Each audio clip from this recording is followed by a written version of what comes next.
네, 한 주간 잘 보내고 계시지요? 만난 지가 겨우 이틀밖에 안 됐는데 되게 오랜만에 보는 것 같고 되게 반가운 마음입니다. 아마 월요일, 화요일을 고군분투하며 굉장히 치열하게 살다 오지 않았나, 그래서 그렇지 않을까 싶습니다. 그러므로 이곳에 오신 이 여러분들을 모두 격려하고 싶습니다. 참 잘 오셨습니다. 이 평일에 내가 이 자리에 나와서 하나님의 말씀을 듣고 다시 그리스도 안에 정체성을 갖고 살아가기 위해서 이 자리에 귀한 발걸음 하신 여러분 너무너무 잘하셨고 제가 격려하는 바입니다.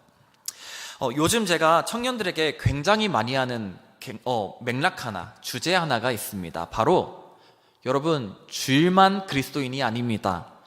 주일에 시작하여서 우리가 세상에 나아가야 합니다 라고 하는 이 말씀입니다. 우리가 이 청년에게만 하는 말씀으로도 보일 수가 있지만 사실 우리 모두에게 하는 말씀이죠. 여러분, 우리는 주일만 그리스도인으로 사는 존재들이 아닙니다. 그 정체성을 갖고 세상에 나아가 사는 사람들입니다. 그래서 여러분들에게 오늘 질문하고 싶습니다.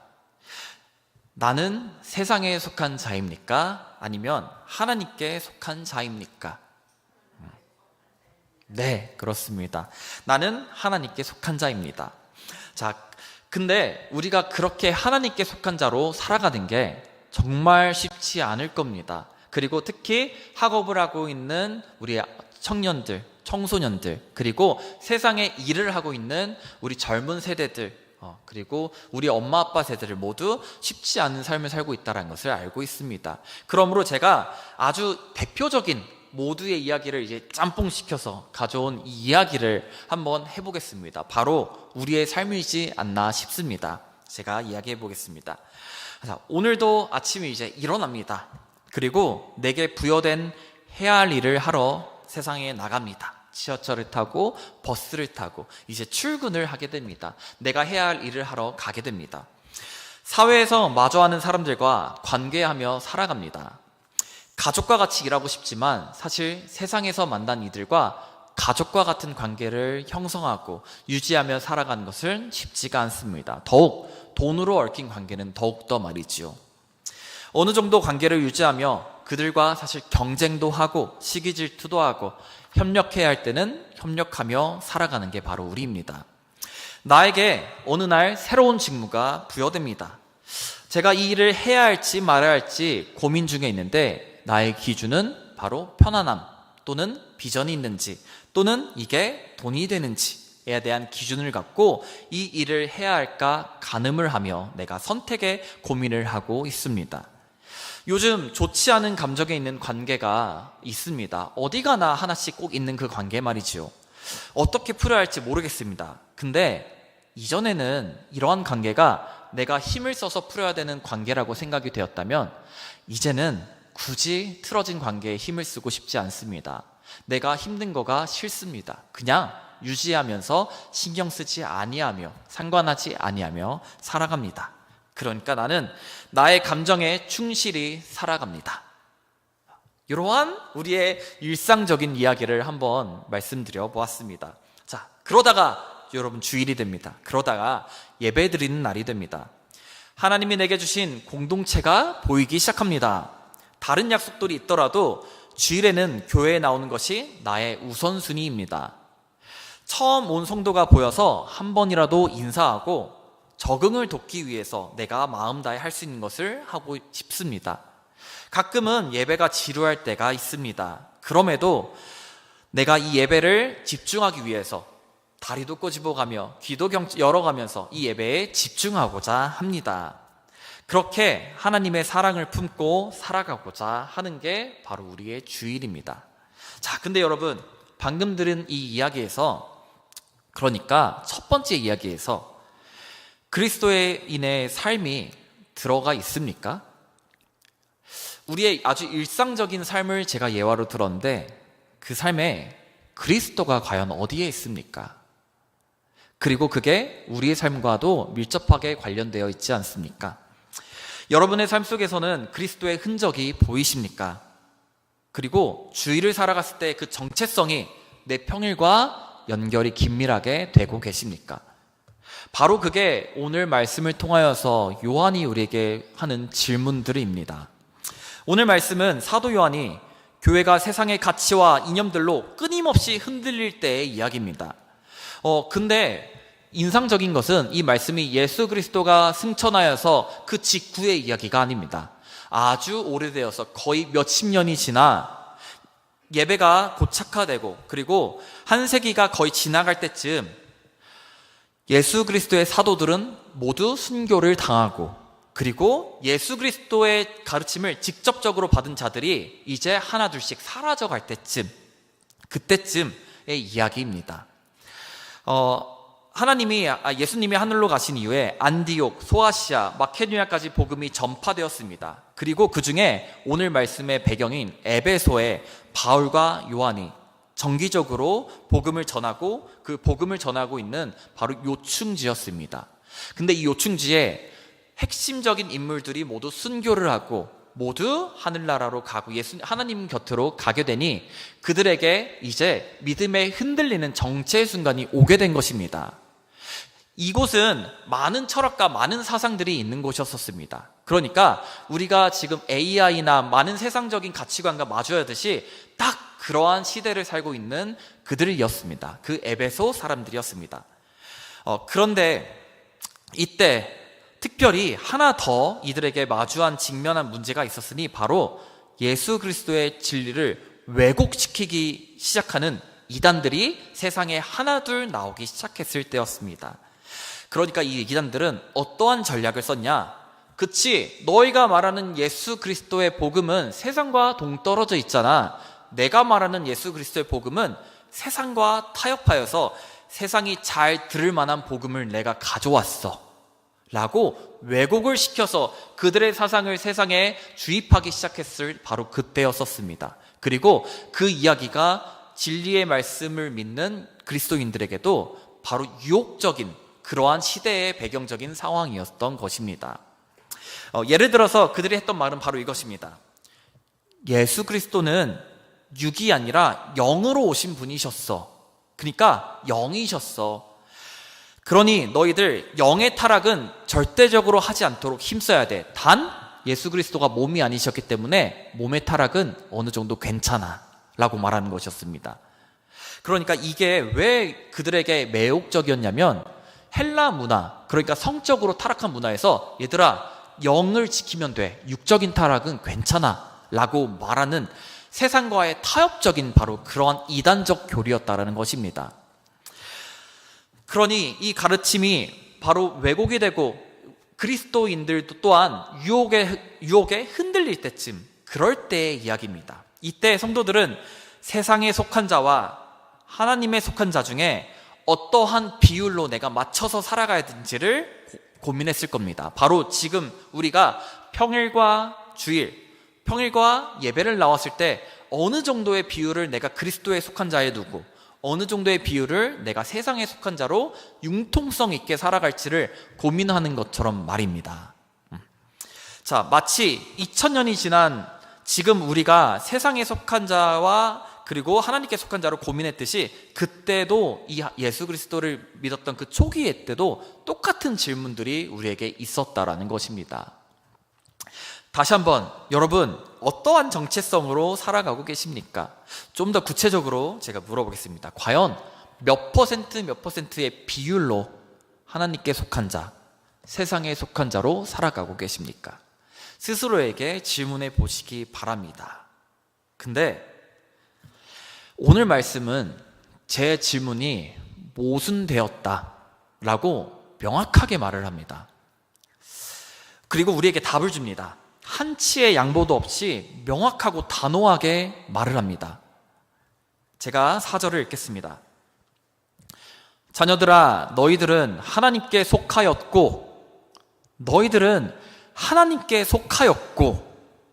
라고 말합니다. 그러니까 제 질문 중에 얘들아, 여러분 몇 퍼센트 속하여 살아가십니까? 라고 묻는 이 질문이 아니라, 그러니까 이중 정체성을 물어야 되는 것이 아니라 너는 오직 하나님께만 속하였어 라고 말하는 것이 바로 오늘 말씀이라는 것입니다.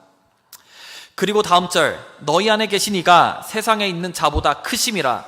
세상에 있는 자를 분명하게 구분합니다. 내가 속한 자와 세상에 속한 자를 분명하게 이분법적으로 구분을 합니다. 그러므로 이 말씀이 우리에게 주시는 가르침은 이중 정체성이 아니라 너는 오직 그리스도에게 속한 자로 세상을 살아가야 해. 오직 그리스도인의 정체성을 갖고 살아가야 해 라고 말한다라는 것입니다. 여기에는 세 가지 모형이 있습니다. 이러한 모형들입니다. 바로 요 손을 한번 보시면 내가 어느 순간 예수 그리스도의 정체성을 살고 어느 순간은 바로 세상의 정체성을 살아가면서 마치 카멜레온처럼 살아가는 나의 정체성이 첫 번째 모형입니다. 두 번째 모형은 바로 타협적인 중재안입니다. 내가 어느 정도 비율을 맞춰서 어느 순간은 세상과의 타협할 수 있는 정체성, 어느 순간은 하나님 안에서의 정체성을 갖고 살아가는 타협적인 정체성입니다. 근데 세 번째는 바로 오직 하나의 정체성을 갖고 다른 하나의 정체성에 들어가는 모형입니다. 내가 그리스도의 정체성을 갖고 있다라고 한다면 올곧이 이 정체성을 유지하며 다른 하나의 정체성에 이렇게 들어가서 그 정체성을 갖고 살아가는 것입니다. 오늘 말씀은 조금의 타협도 없이 세 번째, 그러니까 하나의 정체성, 그리스도의 정체성을 갖고 세상을 살아가라 라고 말하고 있습니다. 그러므로 여러분, 세상에 살아갈 때 눈에 보이는 권위자, 그리고 눈앞에 내가 해야 할 계약들, 그리고 안락함, 그리고 이 세상 속의 실속에만 관심 쓰는 것이 아니라 하나님께 속한 자로서 하나님을 인지하며 살아가기 바랍니다. 왜냐하면 세상에 속한 것보다 우리에게 계시는 하나님이 세상에 있는 것보다 더 크신 분이심을 이미 선포하셨기 때문입니다. 그렇지 않고 우리의 삶이 이중적인 정체성을 갖고 살아간다면 우리는 여러분 혼란이 올 것입니다. 내가 여기저기 두 가지 가면을 쓰고 살아갔을 때 그때 내 안에서는 불안과 죄책감, 나아가서 내가 믿는 진리에 대한 의심과 낙담이 내 안에서 계속해서 일어날 것입니다. 그게 바로 이중 정체성을 살고 있는 우리들의 모습의 문제점이지요. 그럼 구체적으로 나를 구체적으로 검토할 수 있는 질문을 제가 드리겠습니다. 우리의 삶은 과연 어떠한지 이 검토안을 보면서 고민해 보시기 바랍니다. 자, 첫 번째, 내가 예수 그리스도의 정체성, 하나님께 속한 정체성을 갖고 살아가고 있나? 첫 번째 기준을 드립니다. 바로 우선순위입니다. 내가 많은 우선순위 속에서 하나님을 우선시하며 이 평일에도 내가 살아가고 있을까? 내 머릿속에 끊임없이 하나님을 인지해가면서 내 마음이 잠시 하나님을 잊는 것이 아니라 하나님을 가장 우선시하는 내 머릿속 인지 위에 그 위에 세상을 살아가고 있나? 바로 첫 번째 우선순위입니다. 두 번째는 그러면 그 마음을 유지하기 위해 노력하고 있나? 라는 것입니다. 제가 이 교회에 와서 들었던 질문 중에 바로 이것이 있습니다. 우리는 하나님 안에서 나고 자라는데 굳이 신앙을 노력할 필요가 있나요? 라는 질문입니다. 그러니까 내가 신앙을 지키기 위해서 노력해야 할 필요가 있을까요? 라는 이 질문인들인데 그럼요. 우리는 노력해야 되지요. 왜? 우리는 전적으로 타락한 존재이기 때문입니다. 그러므로 우리는 관성에 의해서 자연스레 하나님과의 관계가 멀어지게 돼 있는 게 바로 우리들입니다. 그러므로 지금 은규가 이 자리에 나와서 바쁜 시기에 나와서 예수님께 내 마음을 드리려고 노력하듯이 우리는 하나님께 노력해야 되는 존재임이 마땅합니다. 우리는 노력해야 되는 존재입니다. 그러므로 내 삶에서 마음을 유지하기 위해서 노력하고 있는지를 돌보시기 바랍니다. 자, 세 번째, 나의 마음을 돌이켜 볼 때 기준을 세 번째 드리겠습니다. 바로 복음을 전하기 위한 나의 삶을 살고 있나입니다. 우리의 첫 번째 계명, 바로 하나님의 복음, 그러니까 영어로는 굿뉴스입니다. 이 좋은 소식, 예수 그리스도가 나를 위하여서 나의 죄를 대속하여 죽으셨고 나는 그러므로 구원받았다라는 이 복음을 나의 삶 속에서 전하는 삶을 살고 있는지, 이게 바로 나의 세 번째 기준이라는 것입니다. 복음을 전하며 살아가고 계십니까? 네 번째는 이게 가장 저한테 중요하다라고 생각되는 부분인데, 모든 결정권이 나의 주권 안에 있는지 아니면 하나님의 주권 안에 있는지입니다. 우리가 세상의 모든 선택을 하며 살아가고 있죠. 하루에도 몇 번이고 우리는 선택을 하며 살아갑니다. 그것이 인생이다 라고 우리도 많이 들었을 것입니다. 그 모든 선택의 기로 가운데 선택의 주권자가 나입니까? 아니면 하나님이십니까? 그것이 바로 네 번째 기준입니다. 하나님께 속한 자는 나의 삶의 주권이 나에게 있나 하나님께 있나를 고민해 보시면 됩니다. 그리고 저는 이 기준에 있어서 오늘 가장 적합한 예화 하나를 가져왔습니다. 그리고 그 예화는 우리 교회에 있었던 이야기입니다. 제가 이 이야기를 토대로 오늘 설교를 사실 준비한 거였기 때문에 이 인상적인 이야기를 꼭 나누고 싶었습니다. 바로 최근에 우리 청년부에 왔던 그 원진주 자매 아실 겁니다. 진주 자매에 대한 이야기입니다. 자, 진주 자매는 선교만 저희 제자들 교회와 합류하는 걸로 이제 7월 달에 왔었습니다. 그리고 2달을 열심히 주말에 시간을 내어서 예배를 이제 모 교회에서 드리고 이곳에 와서 선교를 참여를 했던 것이죠. 그리고 7월 달에 너무 이제 은혜 가운데 하나님을 깊이 만나고 선교를 마치게 되었습니다. 근데 이 자매가 마음속에 한 가지 하고 싶은 마음, 이제 것들이 생긴 게 바로 제자들 교회가 너무 좋은데 이 교회에 오고 싶은데 라는 마음이 계속 일어났다라고 합니다. 그래서 이 마음을 목사님에게 얘기를 했습니다. 모교회 목사님에게 가서 목사님, 저 이번에 선교를 갔던 제자들 교회에 가고 싶습니다. 허락해 주실 수 있나요? 라고 물어봤다라고 합니다. 근데 목사님이 아직은 때가 아니에요, 진주자매 라는 이 말을 듣고 진주자매는 목사님 말에 순종해서 그곳에 남아 있었습니다. 근데 남아있는 그 기간 동안에도 제가 기억하기에 한 달에 2번은 꼭 우리 교회에 또 와서 제자들 교회에 와서 활동을 하고 참여를 하고, 그럼에도 이제는 목사님 말에 순종하기 때문에 교회에 옮기겠다는 이야기를 하지 않았던 그때였었습니다. 그리고 이 자매의 사모한 마음이 얼마나 큰지를 본 목사님이 다시 진주자매가 목사님에게 목사님의 의견을 듣고 싶습니다 라고 물어봤을 때 말에 순종하는 진주자매의 모습을 인상 깊게 봤습니다. 그리고 이제는 준비가 된 것 같으니 가세요 라고 허락을 받았던 것이죠. 근데 그때 저는 이제 진주자매가 얼마나 이 교회를 오고 싶었는지를 제가 알기 때문에 혹시라도 진주자매가 이 원하고 있는 그 모습을 목사님께 들춰내서 목사님이 어쩔 수 없이 허락을 받았을까봐 제가 진주자매한테 진주자매 너무 미안하지만 목사님에게 가서 다시 한번 의견을 여쭤보세요. 목사님, 제가 가고 싶어서 어쩔 수 없이 보내시는 건 아닌지, 아니면 정말 마음 다해서 때가 되었기 때문에 보내시는 것인지 한 번 더 물어보세요 라고 제가 진주자매에게 요청을 했습니다. 사실 이게 기분 나쁠 수도 있습니다. 왜냐, 본인이 했던 과정들을 무시하고 다시 한번 요청하는 것이기 때문입니다. 하지만 저는 이게 하나님의 뜻임을 분명하게 확신했기 때문에 요청을 했고, 진주자매는 그 어려운 부탁을 다시 한번 순종하면서 물어봤다라는 것이죠. 그리고 마침내 한 달 전에 이 제자들 교회에 합류하게 되었지요.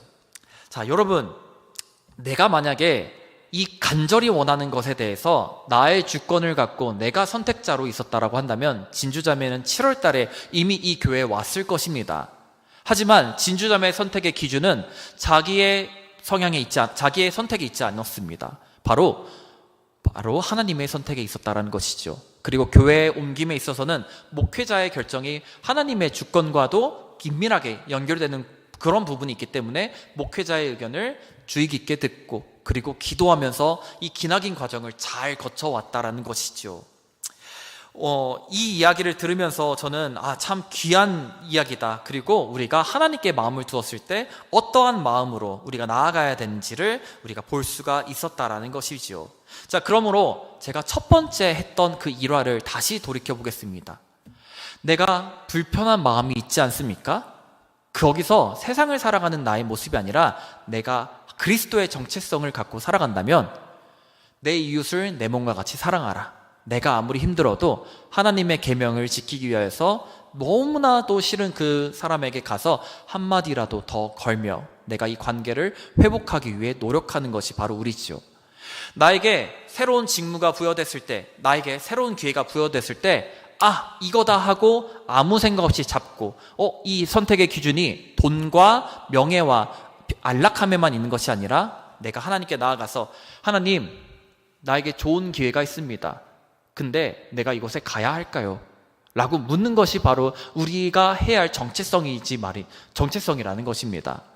내가 하는 일에 있어서 그냥 생계를 해야 하니, 어쩔 수 없이 해야 하니까, 내가 어쩔 수 없이 공부를 해야 하니까 하루를 그냥 버텨가는 것이 아니라, 내가 하나님께, 하나님, 이 과정을 통하여서 당신이 나에게 원하는 것이 무엇입니까? 라고 하루하루를 물어가며 그분과 함께 소통을 하며 살아가는 것이 바로 우리의 정체성이라는 것입니다. 그렇게 살아가는 우리들 되기를 소망합니다. 여러분, 그렇게 살아가는 것을 저는 독려를 하고 이제 얘기를 하지만, 이제 이러한 질문들도 있을 겁니다. 전도사님, 사실은 압니다. 그 원론적인 이야기 압니다. 하지만 현실적으로 그게 얼마나 힘든지 알고 계시지 않습니까? 사실상 그게 불가능합니다. 라는 질문과 걱정들이 있을 수 있습니다. 하지만 그런 이들 중 정말 마음의 정체성을 올곧이 하나님께 두고 살아가고자 하는 사람이 얼마나 있을까라는 질문도 사실 저에게는 있습니다. 그리고 그렇게 어려운 것, 현실에서 내가 그리스도의 정체성을 갖고 살아가는 것이 너무나 어려운 이유가 오늘 성경에서도 바로 나와 있습니다. 바로 5절과 6절에 나와 있습니다. 함께 읽겠습니다. 5절과 6절입니다. 그들은 세상에 속한 고로 세상에 속한 말을 하매 세상이 그들의 말을 듣느니라. 우리는 하나님께 속하였으니 하나님을 아는 자는 우리의 말을 듣고 하나님께 속하지 아니한 자는 우리의 말을 듣지 아니하나니 진리의 영과 미혹의 영을 이로써 아느니라. 아멘. 세상은 세상과 가까운 달콤한 말을 듣습니다. 세상은 십자가, 구원, 내가 죄인인 것, 그리고 정결함에 대한 것, 거룩함에 대한 것, 빛과 소금에 대한 것을 듣고 싶어 하지 않습니다. 세상은 세상이 갖고 있는 관심사에 대한 권력과 명예, 학벌, 쾌락, 재정, 그리고 사람의 인정과 관계에 대해서 듣고자 합니다. 그러므로 처음 제가 드린 세 개의 모형 중에서, 그러니까 내가 그리스도의 정체성을 갖고 세상을 살아가는 우리들에게 있어서 세상에 들어가서 내가 빛을 비추며 살아가는 것이 그들에게는 마치 괴짜처럼 보일 수 있다는 것입니다. 그들에게는 이질감을 느끼는 우리의 모습들일 수 있다는 것입니다. 그리고 인간이 그러하듯이 이질감을 느끼는 어느 한 사람에 대해서는 바로 공격하면 그들을 외면하기 시작합니다. 그렇기 때문에 여러분, 그리스도인으로서 살아가는 것이, 세상을 살아가는 것이 참 어려운 어려운 일일 수밖에 없습니다. 세상에서 외치는 그리스도인의 외침은 마치 허공에 외치는 무효한 외침처럼 들릴 때가 있습니다. 그래서 계속해서 노력해야 하지만 그 안에서 좌절하고 낙담하고, 그리고 이게 현실적으로 불가능하지 않나 라는 의구심을 갖고 살아가는 게 바로 우리 그리스도인의 정체성을 갖고 살아가는 이들의 모습입니다. 우리는 그러나 계속 나아가야 합니다. 왜냐하면 이것이 진리인 것을 우리가 인정하기 때문이죠. 우리는 넘어짐에도 그럼에도 계속 나아가야 합니다. 우리는 좌절을 겪고 우리를 괴짜라고 부르는 그들의 앞에서 계속 외치며 나아가야 합니다. 우리는 외면하는 우리 세대를 보면서도 그러므로 계속 외치며 그들의 귀가 열리기를 노력하며 나아가야 합니다. 그리고 그것이 의미가 있는 것입니다. 그 외침이 의미가 있는 것입니다. 여러분, 성공이 아니라 그 외치는 과정이 바로 의미가 있는 것입니다. 전도사님, 현실적으로 너무 어렵지 않습니까? 어떻게 그렇게 살아갑니까? 그 결과가 중요한 것이 아니라 그렇게 살아가는 나의 마음가짐과 그러한 노력들이 바로 의미가 있는 것입니다. 왜냐하면 여러분, 우리는 전적으로 타락한 존재이기 때문에 100% 예수 그리스도와 같은 마음으로 거룩하고 정결하게 그 정체성을 갖고 살아가는 것이 사실상 불가능합니다. 그러나 하나님 모두 다 알고 계시죠. 우리가 그렇게 살아갈 수 없다는 거 하나님 알고 계시죠. 그 하나님이 우리에게 그렇게 살아가라고 말씀하시다는 것은 너희가 그렇게 살아가고자 노력하는 것을, 그렇게 살아가는 과정을 내가 마음 깊이 보고 내가 그것만으로도 충분하고 만족한다 라고 우리에게 말씀하고 계시기 때문이라는 것입니다. 이것은 낙타가 바늘귀에 들어가는 것보다 더 어려울 수도 있습니다. 그 어려운 걸 그 안에서 고군분투하는 노력하는 모습으로 충분히 가치 있습니다, 여러분. 그리고 우리 아버지, 당신의 가장 친한 그분이 그 모습을 보며 참 기쁨의 눈으로 바라보실 것이라고 믿습니다. 자, 그래서 말씀을 맺겠습니다. 여러분은 세상에 속한 자입니까? 하나님께 속한 자입니까? 우리는 하나님께 속한 자입니다. 오늘 스스로에게 이렇게 외치는 예배 되기 원합니다. 이 새로운 정체성, 아니면 내가 알고 있는 이 정체성을 굳건히 내 마음에 새기기 원하는 시간 되기 원합니다. 저는 우리 교회가 이 일에 누구보다도 더 잘할 거라고 믿습니다. 왜냐하면 이 교회는 이름부터가 바로 제자들 교회이기 때문입니다. 그러므로 마지막으로 함께 따라합시다. 이렇게 한번 우리에게 외쳐봅시다. 자, 저를 따라 함께 외칩시다. 너는 세상에 속한 존재가 아니라 세상 속으로 보내심을 받은 하나님께 속한 자이다. 아멘.